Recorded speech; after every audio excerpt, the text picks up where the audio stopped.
MZ 시네필입니다.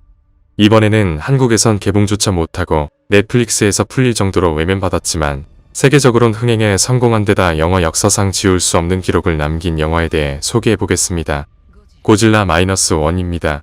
이 영화는 킹콩과 함께 나오는 몬스터버스가 아니라 고질라의 본가인 일본에서 70주년 기념으로 만들어진 영화입니다. 그렇기 때문인지 아니면 애초에 세계 시장은 기대 안 한 건지 모르지만 몬스터버스가 전 세계를 노리고 만든 것에 비해 이번 영화는 처음 나온 고질라 영화의 리메이크라 불릴 정도로 내용이 똑같습니다.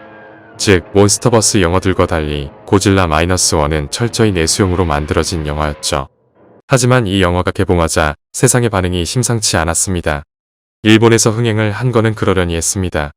일본에서 고질라는 한국의 이순신이나 마동석처럼 치트키나 다름없는 요소니까요. 하지만 이게 미국에서 개봉한 이후 소식들을 듣고 이 영화가 범상치 않다는 걸 느낄 수 있었죠. 스티븐 스필버그와 크리스토퍼 놀란을 비롯한 온갖 거장들이 이 영화에 대한 극찬을 하는 걸 시작으로 평론가들도 온통 칭찬 일색이었습니다.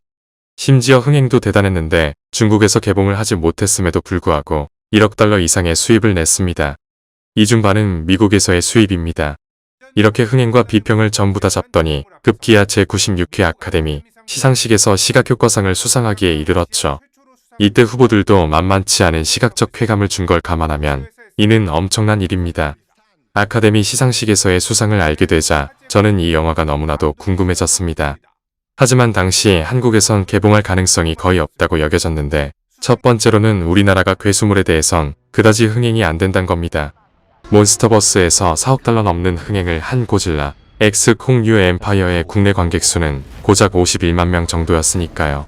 봉준호의 괴물이나 디오의 사례가 있지만 괴물의 경우 괴수물로서의 완성도보다 봉준호의 테이스트와 가족에 대한 이야기가 더 먹힌 경우이며 디오야 당시 심형래에 대한 열광을 고려해야 합니다. 그 증거로 그에 대한 붐이 끝나자 이 영화의 평가는 팍 내려가다 못해 내일까지 떨어졌으니까요. 거기다 고질라 -1 바로 앞에 나온 신고질라의 국내 관객 수의 절망적인 수치 또한 이에 한몫했을 겁니다. 즉 한국에서 괴수물은 그다지 힘을 못 쓰는 장르죠. 그리고 두 번째는 이 영화의 시대 배경 때문입니다. 이 영화의 배경은 1945년에서 1947년으로 2차 대전 직후입니다. 이 장면을 보시면 아시겠지만 이때 일본 민중들의 삶은 시궁창 그 자체였죠. 영화에선 이를 자세히 보여주는데 이것이 한국인들의 비위를 건드린 겁니다. 왜냐하면 한국에선 이를 일본인들의 피해자 행세라고 받아들였기 때문입니다. 일본인의 피해자 행세가 무엇인지 모르실 분들을 위해 설명하자면 2차 대전 당시 자신들이 전쟁을 일으켰거나 식민지를 지배했다는 사실은 거의 언급하지 않은 채 그 당시 일본이 얼마나 고생했는지 보여주는 것이죠. 이를 보여주는 건 여러 가지 방식이 있는데 대표적으로 미군의 폭격 등으로 인한 민간인 피해나 전쟁에서 고생하는 병사 등을 보여주는 게 있습니다. 이런 이야기가 나오면 한국에선 우리가 더 힘들었어라며 극혐하는 반응을 보이죠. 그리고 그 다음에 꼭 이런 말들이 나오죠. 이런 일본의 피해자 행세는 철저한 정치적 목적으로 만들어진 거며 이런 작품이 나오는 건 일본의 극우 세력이 뿌리 깊게 남아있으며 이로 인해 과거사에 대한 반성이 제대로 안 된다는 것들이요. 그런 작품들이 없는 건 아니지만 고질라 -1의 그런 주장을 하는 건 이 영화에 대한 모욕입니다. 앞에서 제가 이 영화가 미국에서 기록적인 흥행을 했다고 하였죠. 미국도 일본의 피해자 행세에 대해 그냥 넘어가주는 나라가 아닙니다. 원폭 피해자 앞에서 대놓고 이런 이야기를 할 정도니 말할 것도 없죠. 하지만 미국에선 이 영화가 피해자 행세란 이야기는 1도 나오지 않았습니다. 일각에선 무식한 미국인들이 역사에 무지해서 그런 거라고도 하는데 글쎄요. 이런 거장들이 동아시아 역사에 무지할 리 없으며 특히 크리스토퍼 놀란의 경우 오펜하이머를 만들었으니 당시 역사에 대해 웬만한 한국인들보다 훨씬 더 자세히 알 것입니다. 그런 감독이 이 영화에 대해 나쁜 말 하나 없이 칭찬만 했다는 건 한국이 이 영화에 대해 지나치게 엄격한 반응을 보인다 할 수 있습니다.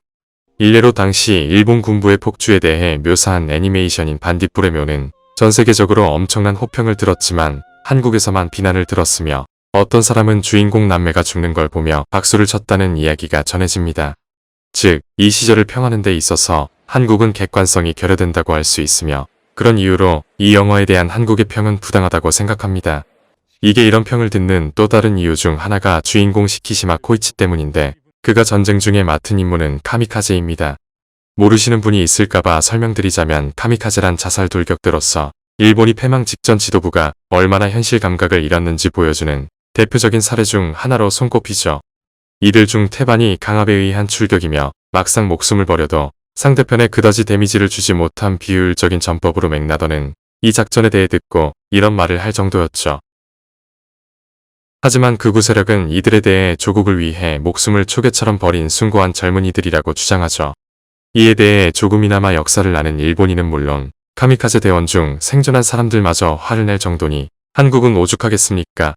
물론 코이치가 자살하고 싶어서 환장한 캐릭터는 아닙니다.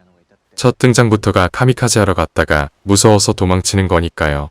하지만 그는 전우들이 다 죽고 자기만 살아남은 것에 대해 죄책감을 지니고 있으며 고질라와 최후의 결전을 벌일 때 스스로 카미카제를 합니다.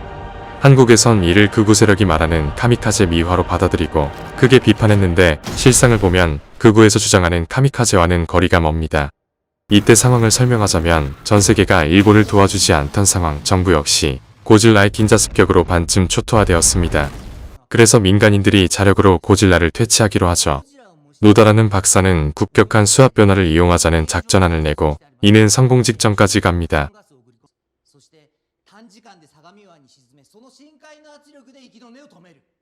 보시다시피 고질라가 산산조각이 났으니까요. 하지만 고질라를 완전히 쓰러뜨리지는 못한 상황 언급하는 걸 잊었는데 몬스터버스와 달리 여기 고질라는 재생 능력을 가지고 있습니다.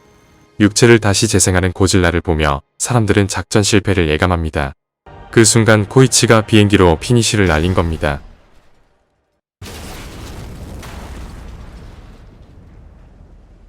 이건 카미카제 같은 무의미한 죽음이 아니라 어벤져스 엔드게임의 아이언맨 같은 경우라고 봐야 합니다.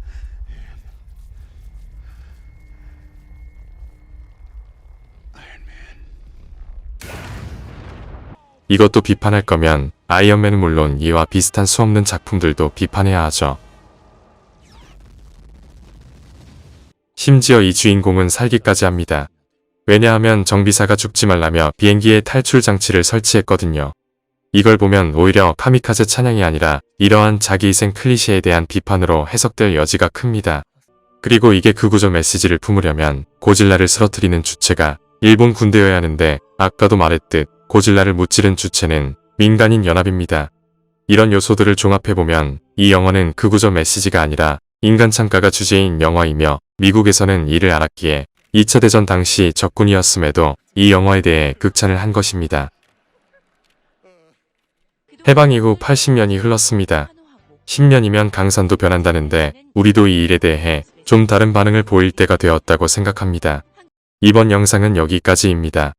구독, 좋아요 눌러주시기 바랍니다. 저는 다음에 다른 영상으로 돌아오겠습니다.